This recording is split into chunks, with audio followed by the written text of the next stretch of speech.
Paranormal Dollmaker. Warning, this video contains mature subject matter about folklore and legends that some viewers may find disturbing.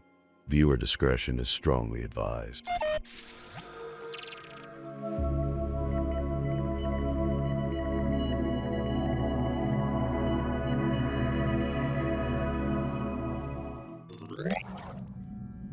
Hello, this is Noemi with the Paranormal Dollmaker. This is another chapter, and we have something special. Of course, Flip is always, I will say is behind the desk, but he's actually over there. He kind of won't be able to talk, but he might be able to yell. There we go, there is Flip.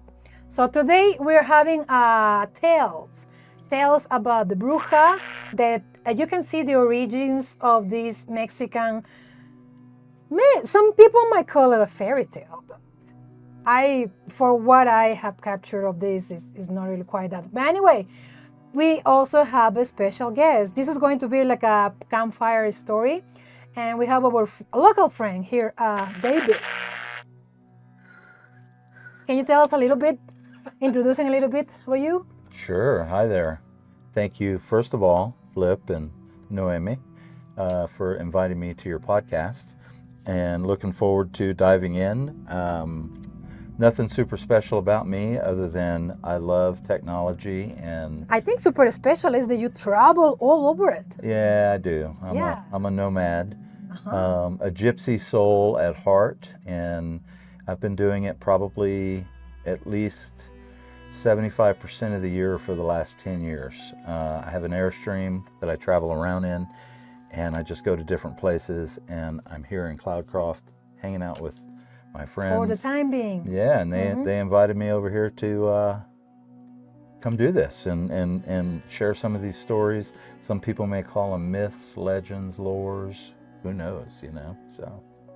But hey, well, let's let you guys, the viewers, to tell in the end if you think this is true, because I was going to pick up some stories that actually were like made up, but actually for some funny reason I wasn't able to find those short made up stories.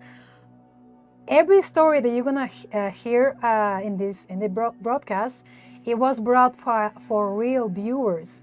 I captured these from Hispanic podcasts, and then I translated it myself. I changed a little bit in a little that just for not wanting to be exactly what other podcasts are broadcasting.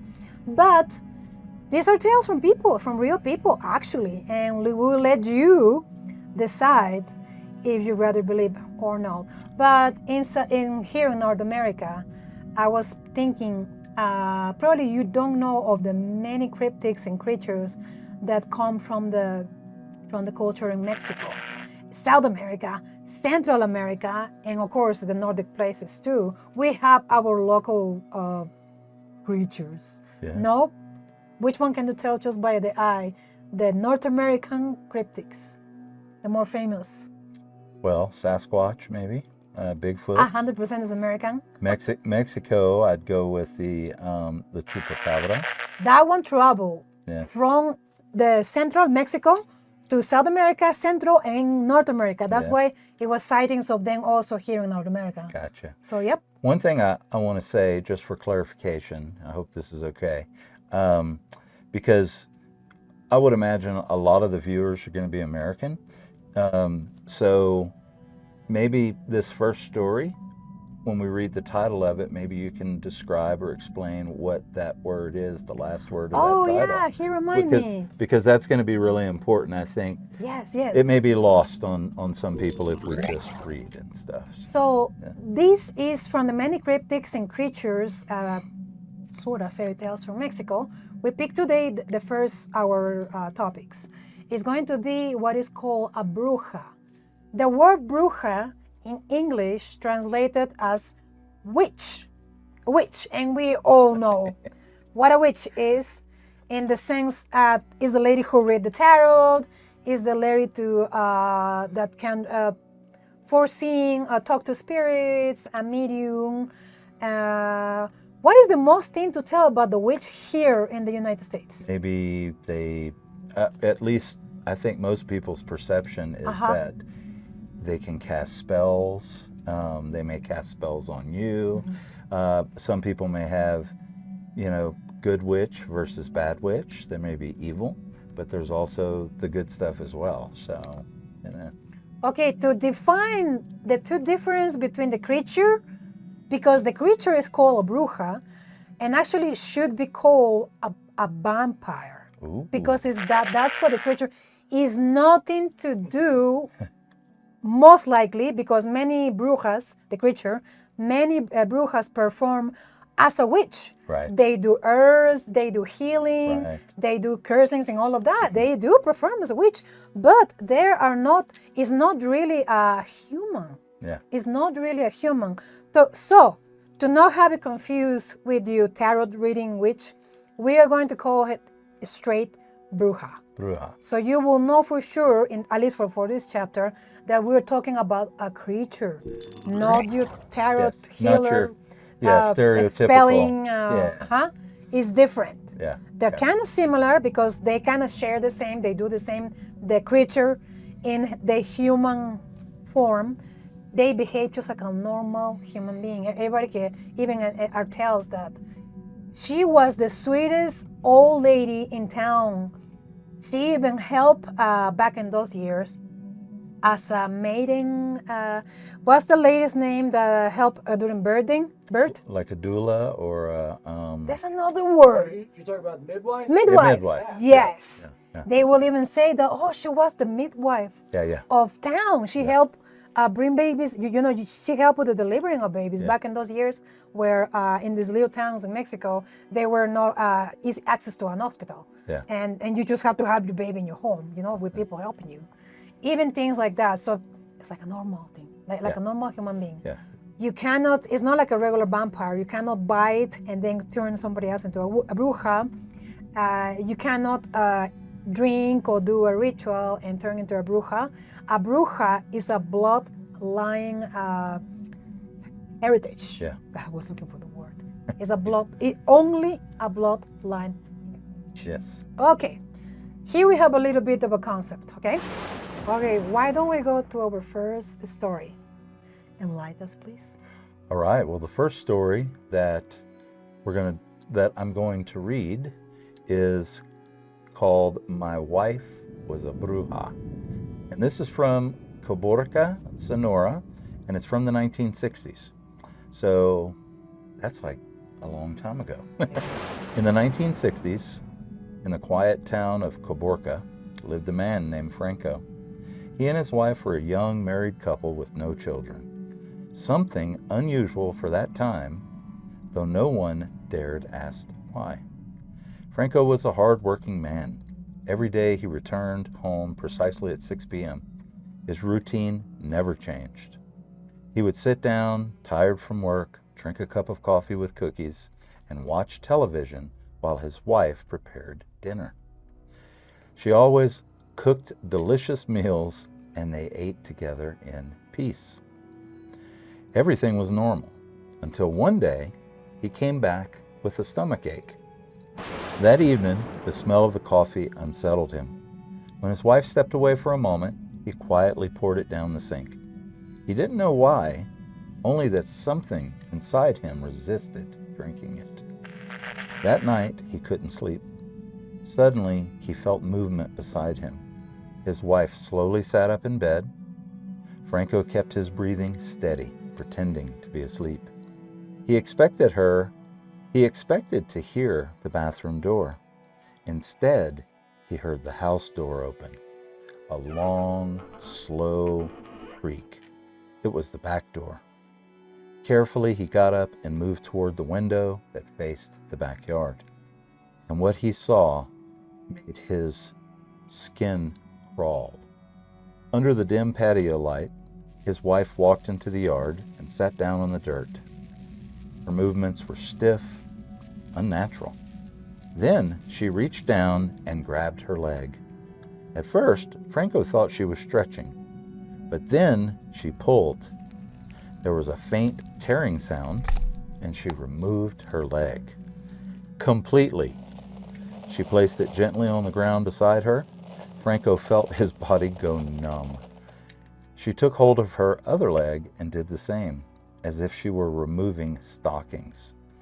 Beneath the human legs were thin, black limbs, bent backward like a bird's. Long toes ended in dark claws that slowly flexed against the dirt.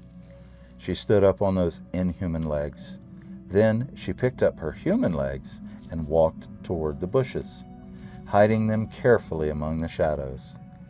Franco could barely breathe, but the transformation wasn't finished. She began to remove her nightgown. As the fabric slid down, her skin seemed to darken. Feathers pushed through her flesh. Her arms lengthened, and bones shifting beneath the skin were soft, cracking sounds, until they were no longer arms, but wings, large, black, and heavy. She was no longer fully human. She tilted her head sharply, as if listening to something far away. Then, with two strong flaps of her wings, she lifted into the air and disappeared into the night sky. Franco stood frozen at the window, his mind racing. Who is she? What is she? If she finds out that I know, what will she do to me? Eventually, exhausted by fear, he returned to bed and convinced himself it had been a nightmare. The next morning, everything seemed normal. His wife was in the kitchen preparing his lunch. She smiled at him. Her legs looked perfectly normal. "Are you feeling better?" she asked. "Yes, my love," he replied quickly, avoiding her eyes. That evening, he followed the same routine. He secretly poured the coffee down the sink. Later at bed, he pretended to sleep. And again, she rose. She went to the backyard. She removed her legs. She flew away. This time, Franco forced himself to move. Once she disappeared into the sky, he went outside. His hands trembled as he searched the bushes. And there they were, her legs, real, solid, cold. "This isn't a dream," he whispered. He grabbed a large garbage bag and placed the legs inside. It was late at night. The streets were empty. Near a kindergarten, he found an abandoned lot and threw the bag into the weeds, covering it poorly with dry brush. Then he returned home.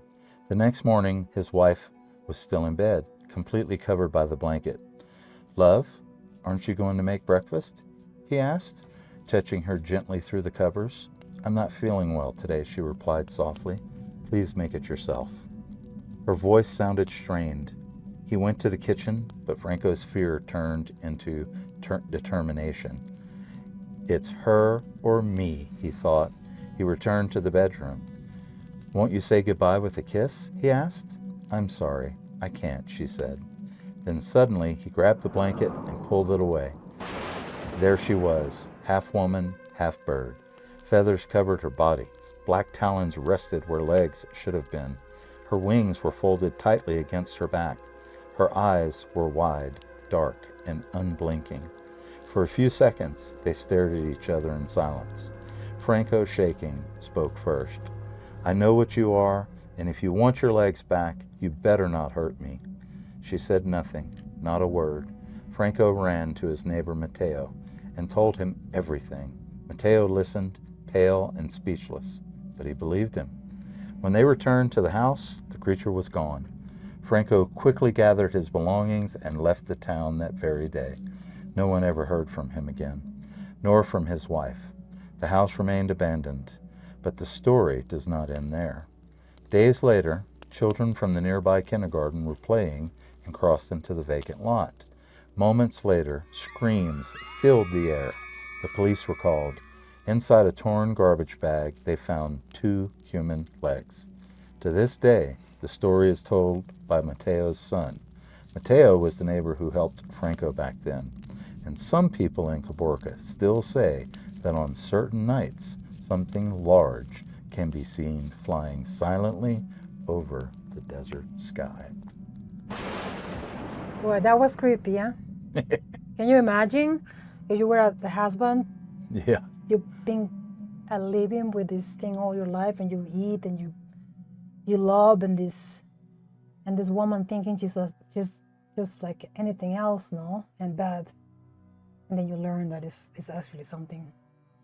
Yeah, the interesting thing for me is like they had this whole life together, but there was never like any negative energy or evil, or she never, she seemed to like love the guy, and take care of him and cook for him and do all the stuff. Yeah. You know. It is said that many times the witch, the bruja, this creature, when she goes and hunts, sadly they feeding vital liquids from infants and little ones. Yeah, it's a very savage creature.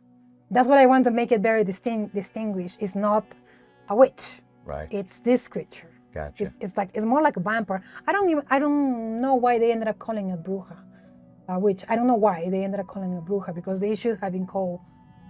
Maybe because it performs in another stories. It said that it performs as a human being during the day. They have families, they have children, they have grandkids, and many times it is said that they will collect parts and vital fluids from their victims, and they will bring it back home. This is very creepy. They will bring it back home, and every part of the world have what they call blood sausages. We have the one in Peru too. I love that. It's made from the pig's blood. Mm-hmm. We have them in Cajun culture. They have too. the one here too, no? Yeah. The one is made here. What kind of blood is? Pig. Pig. Yeah. Mm-hmm. The one over there. Yeah. Human. No, I'm kidding. I think it's the same thing. I think It's a boar. Yeah. A boar, Boar? pig, or cow blood. So it's usually made from a pork, which is finally some people say that human flesh has a little bit of a taste of a pig's. It tastes like pig. Well, I don't know. I've never tasted human. I heard I heard stories of this kind of a weird practices, and that's what they say. Blood sausage is a common thing in Louisiana. And yeah. that's what Cajun the bruja. culture. That's what the bruja will do. Yeah. She will make blood sausage and feed her family, and all of this that she does is because it brings her life. Gotcha. It makes her more powerful. That's why once in a while they will have to go and hunt. Maybe the reason why they call it a bruja, as you're talking, like why you're asking the question like why, and what was coming into my mind was maybe it equates like a monster, as opposed to a witch, because it does seem more like a monster than a witch. In the Cajun culture, yeah, there's lots of witches. Oh yeah, and voodoo. and Yeah, a lot of voodoo total. in the Cajun Voodoo, culture. Santeria, voodoo. Mhm. Yeah. That's a big thing there. Yeah, those are witches, but they don't transform it anymore. Yeah. Although, I think there is another type of power they have. That's for another chapter. Yeah. So let me tell you the next story. There is also, and maybe Flip can put a clip out of that. I found one of the videos from Instagram. Right now it's kind of becoming a little bit of a collection. The bruja will turn herself into an animal, many times a bird, even a turkey or the bolter. And some places even like goats and pigs. But they will also turn themselves into fireballs. And that's how they travel from town to town, from place to place.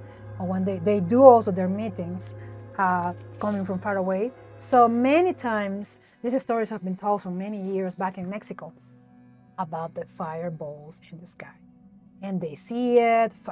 You will never see this in an area that is civilized.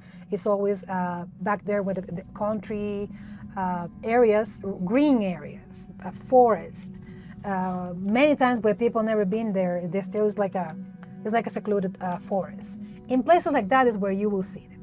Okay, so let me tell you about one of those stories. It's called Fireballs in the Sky. Happened in Tulancingo, Hidalgo, in the 1940s.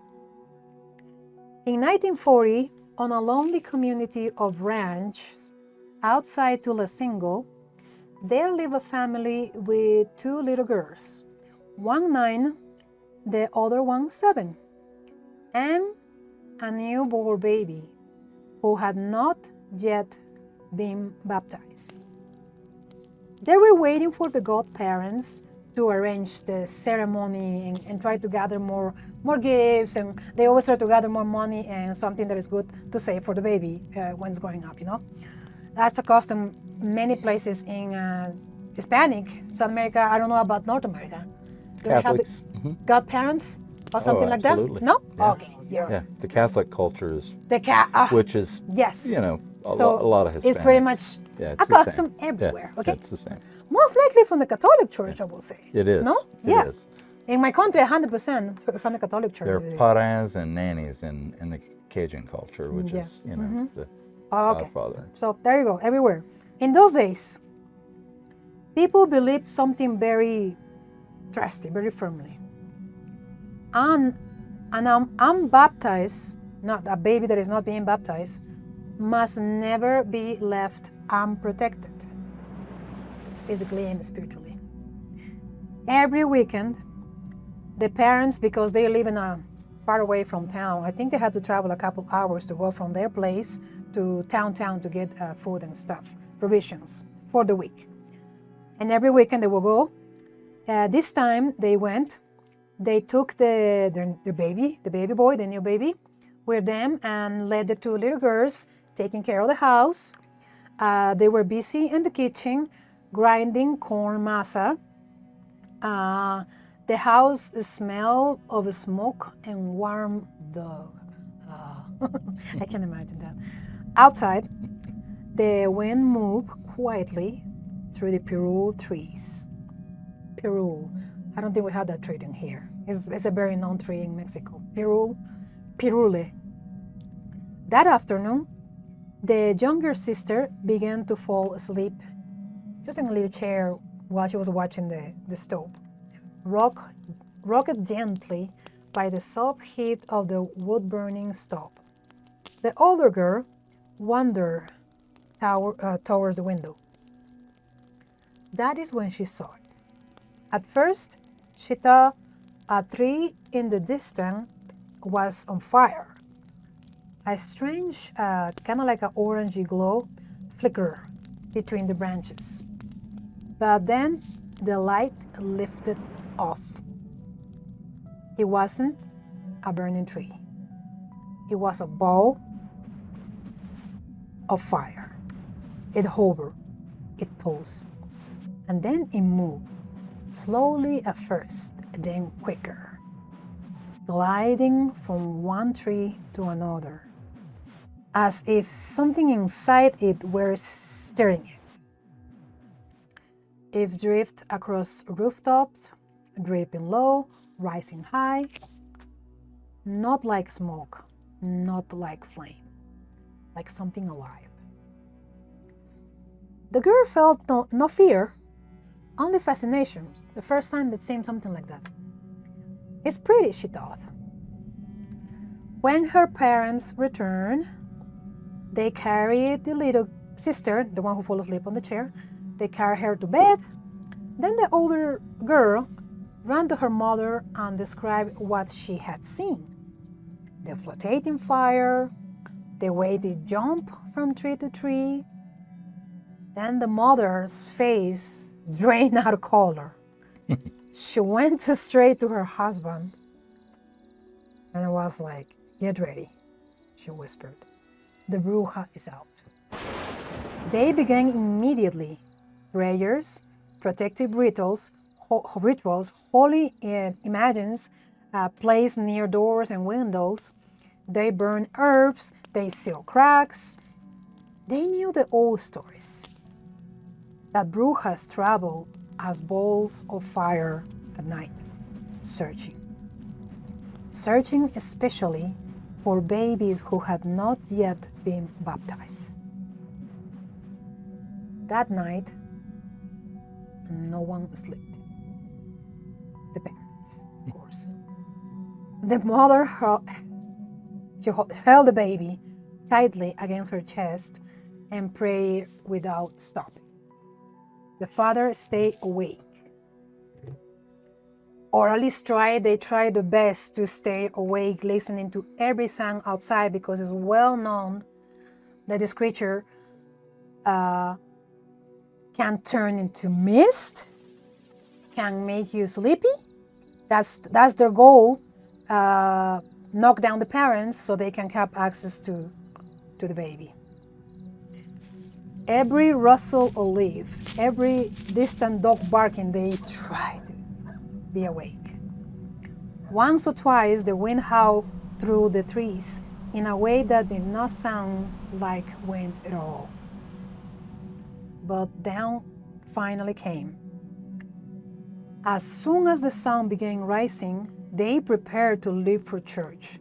The baby will be baptized that very morning. No more waiting. Yeah, no more waiting.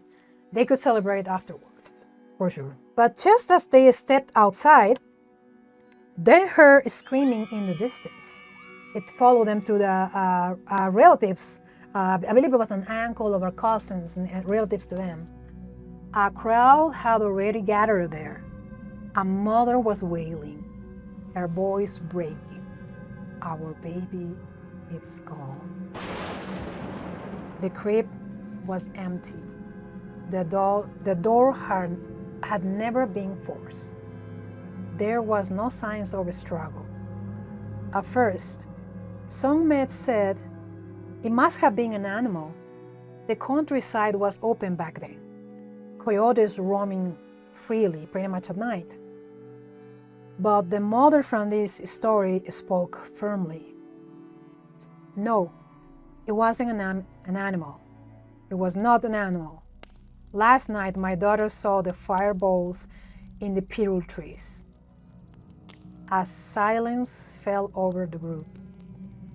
Everyone knew what that meant.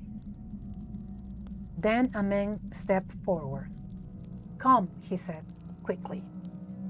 I know where the fireballs gather. A small group followed him into the bush, deeper into the land, where the trees grew thicker and the ground turned uneven. The air felt colder there. They found the baby's body laying among the weeds. There were no bites, no scratches, not red spots or nothing. But the child was pale, unnaturally pale, as if every drop of life has been taken without spilling a single. It did not look attacked. It just looked empty. That baby, too, had not been baptized. The people of Tulancingo never forgot that night. Do not let your children sleep unprotected. And the older girl, she never again thought the fireballs were beautiful. She's very old now. She was the one passing this story to us.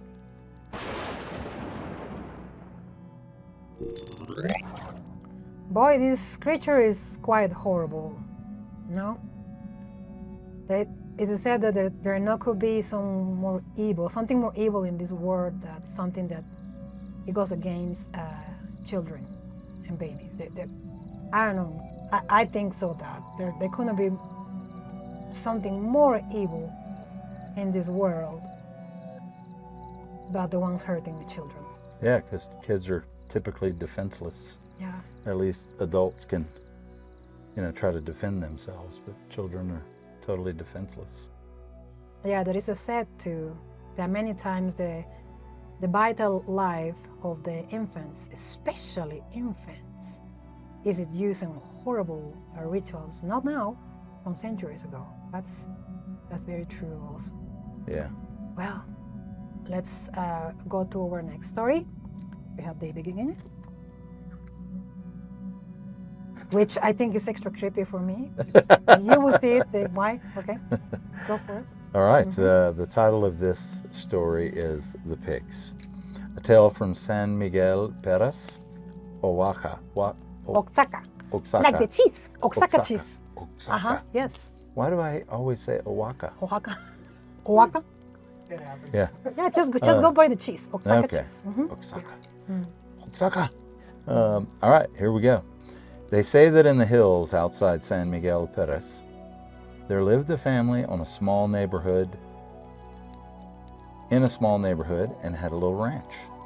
They kept a few animals, chickens, pigs, and not far away, a neighbor couple had recently welcomed a newborn. Long ago, Juan's father had a story that never left him. When he was a boy, he and his brothers saw strange, glowing orbs drifting across the night sky. The elders called them las bolas de fuego, balls of fire that followed witches in the dark. But to children, they were a game, a dare. "Let's follow the Brujas," they whispered, giggling nervously. The boys ran into the forest, chasing the fiery lights. Juan's father wanted to see more, but his brothers begged him to stop. "Let's go back. Cowards," he shouted, stepping deeper into the trees. And then he heard it, the soft cry of a baby. On the ground beneath the fireballs were strange symbols, made of stones and leaves arranged in a circle. And in the middle, something wrapped in banana leaves. A baby. Terrified, but unsure what else to do, he took the baby and ran back to his brothers. All three were shaking with fear. Above them, the fireballs seemed to follow, floating silently in the night sky. When they finally reached home, the lights were gone. Their parents scolded them for wandering into the forest so late. "We saw fireballs. We rescued a baby," the boys cried. "A baby? What baby?" The boy unwrapped the bundle. There was no baby, only stones. That night left a shadow over Juan's father, fear that never truly left him. Years later, Juan would face something just as terrifying. He had heard the stories of brujas and fireballs all his life. He had never believed them until the night he saw the red light descend from the forest. At first, he ignored it, thinking it was a trick of the trees. But when he looked again, the light hovered over his own pig pen. It moved as if alive, circling the animals, pausing, lingering. Juan rubbed his eyes, and when he looked again, it was gone. "I must have imagined it," he whispered. Later, he went into the kitchen for water. Through the window, he saw one of the pigs chasing the chickens, walking on two legs. He rubbed his eyes again. When he opened them, the pig was normal, on all fours. "Nothing," he said, but dread had settled in his chest. Then, in the dead of night, a series of loud cracks shattered the silence. Gunshots. His sister woke screaming. Juan ran to the window. Animals lay dead in the dirt. The pigs were gone. He thought wild animals must have attacked, but the sounds came from the neighbor's house. His father grabbed his shotgun. "Stay calm," he said. It'll be all right." He went out. The neighbor's door was open. Juan's father went inside to investigate. Then shots rang again, then silence. When they finally emerged, the neighbors were pale and shaken. The mother clutched her baby to her chest. Juan's father was covered in vital fluid. The neighbors were escorted to stay at Juan's house for the night. Nothing was explained to the children about what happened that night. Sometime later, after Juan and his sister kept asking questions, their father finally spoke. "When I entered their house," he said, voice low, "I found our pigs inside, walking on two legs. They were trying to take the baby. I had to shoot them. I had to kill them." It was then that he told Juan the story of the Brujas, the fireballs, and the baby he thought he had rescued in his youth. He admitted perhaps he had unknowingly interfered with one of their rituals all those years ago. Even now, when Juan talks about this history, he could not stop thinking. Had the witches returned that night to reclaim what was taken? What had controlled the pigs, turning them into something unholy? The Brujas. And some say that on certain nights, deep in the forest of Osaka, bright lights still float silently through the trees, watching, waiting. Oh. Yeah, it's horrible, this thing about the pigs, because that's not the... There's many more stories about like animals being controlled. And there's the one little short tale. If you go on the field at night late and you see that a pig is staring up at you, is standing in two legs. Run like hell. Actually, is acting in many cases is this animal and other things to weird things. Try to ignore it. Oof. Like you never seen it. Like you're woo hoo hoo hoo. And do try to walk fast. Like you never seen it. If you hear it following you, run like a mother. So when I was a kid, this is a story back on the fireballs.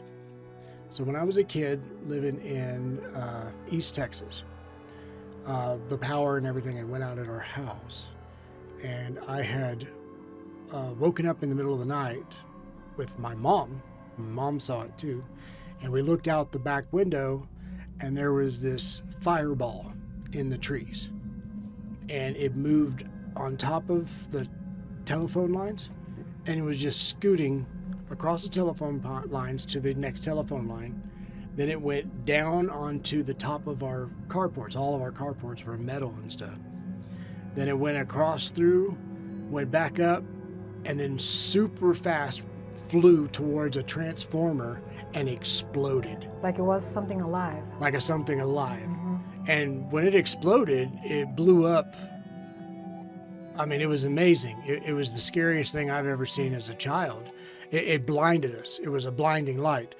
Later on, we found out in America, it is common in large populated areas to have things called ball lightning. And what ball lightning is what when a power line gets struck by lightning, sometimes that lightning forms itself into a ball shape, and it flows down the lightning flows down the lines. And the reason why it went down is because we didn't see it. There was a downed power line on top of the metal carport. So when it hit that line and then shot back up towards the transformer where the other lines, it jumped and exploded at the transformer. So it wasn't a Bruja. So we don't know what it was. That's what they claimed it to be. But it only happened in front of us and nobody else ever saw it. And my research that I was doing about this creature, there's a lot of immigrants from Mexico to the United States, not just now, from years and years ago. And it's said also that these people, that the ones that the witches usually descend from, like in America, there is a tribes for the American natives, the Hopis, the Blackfeet, Apache. It's the same thing. It's the same thing in Mexico. It's the same thing pretty much in Central and in South America. There are different types of tribes. And if you wanna, everybody probably would categorize Mexico, the Mexicas. There were more civilizations on there, not just them. One of these tribes was called a Nahuatl. I believe it's a Nahuatl and another tribe too, the ones that usually carry this bloodline.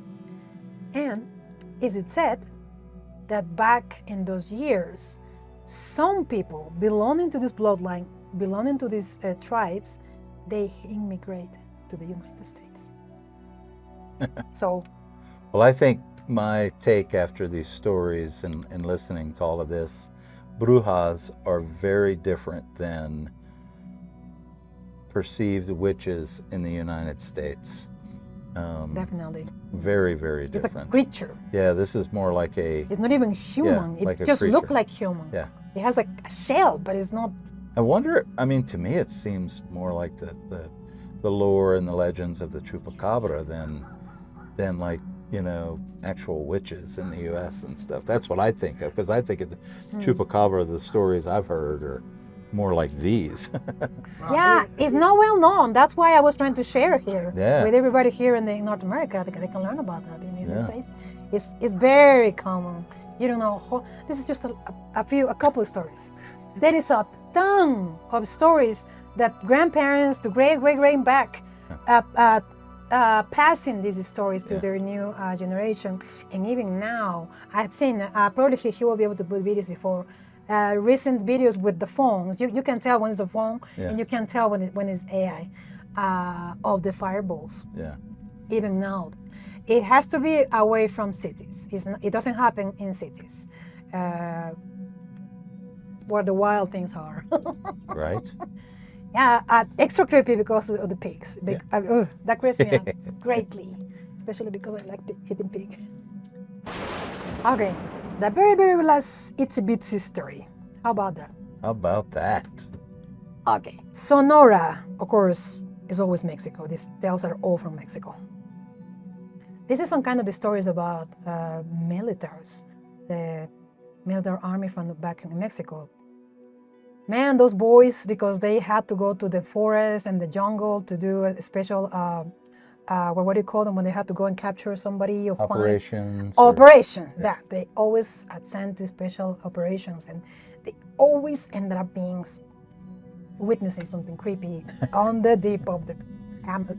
They do have an Amazon forest there. A forest there. This is one. About the year 2010, it wasn't at all. Right. Yeah.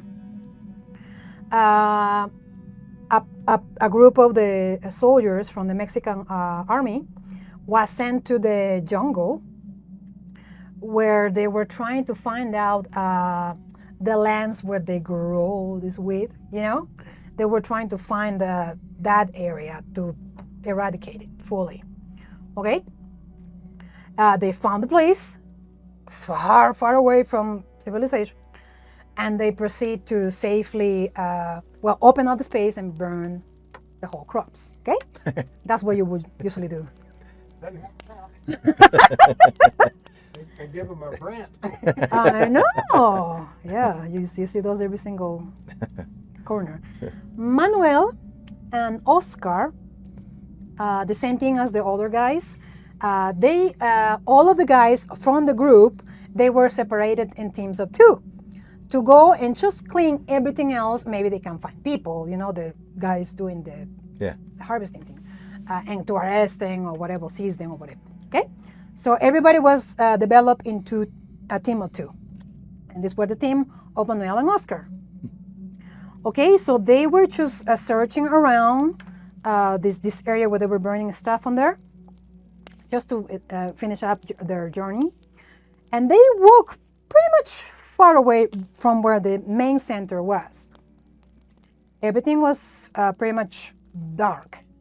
Only the light of their lighters and the moonlight was the only thing giving them a little bit of a sight on there. Suddenly they start hearing some noise or some movement between the tall branches, because there was a lot of vegetation around. They start hearing something like steps, no? Somebody or something was making their path through there, going through them, to them. It was trying to reach them, okay?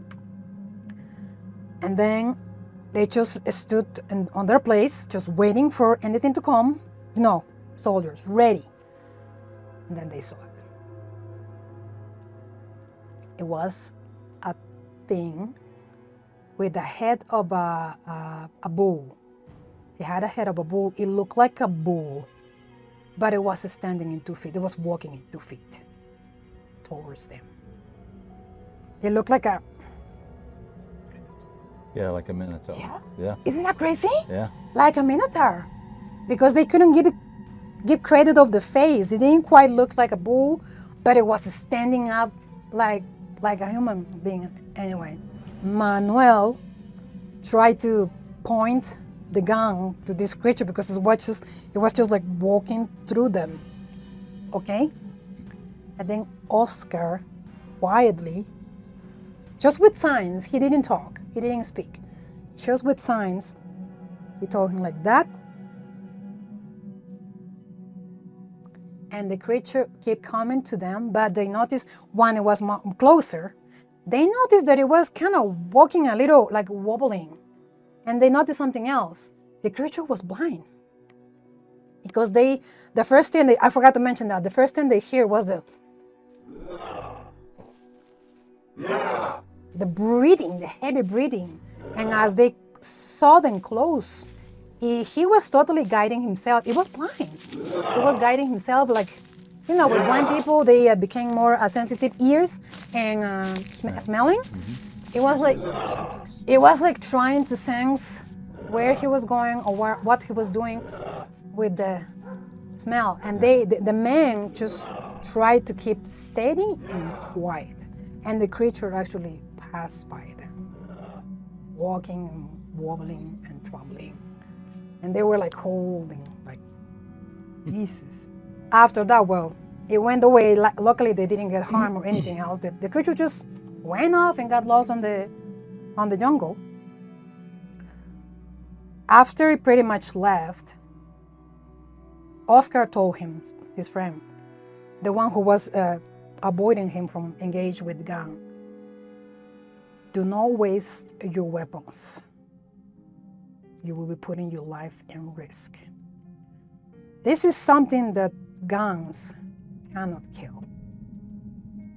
Both men decided not to report this to their superiors because encounters like these and with brujas are not quite common, but they do happen with these men that go there to the jungle and places far, far away from cities. In the Minotaur army, like I was telling in the beginning of the story.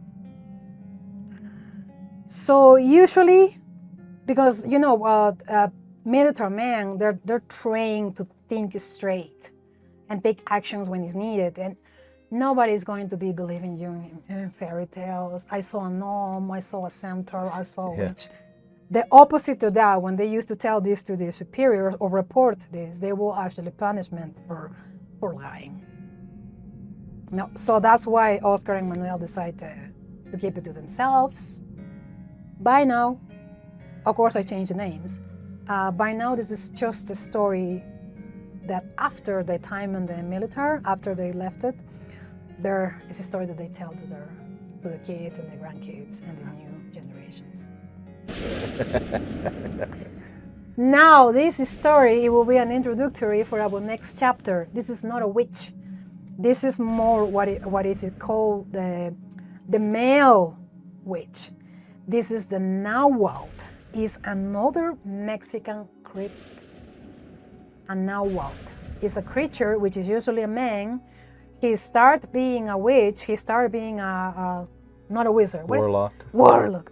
I can't get the word. The The Nahuatl is a ethnic. Yeah. It's a group. It's a tribe. Yeah. Okay. The Nahuatl is a tribe, but kind of funny that also that name belongs to this creature. That one is human, and they start playing black magic, and it's a process. The ending of this learning, of this teaching, so anybody can become a Nahuatl, is being able to Shapeshift. that word. In the end, you will be able to change forms, and it's usually a black, a dog, or like a wolf.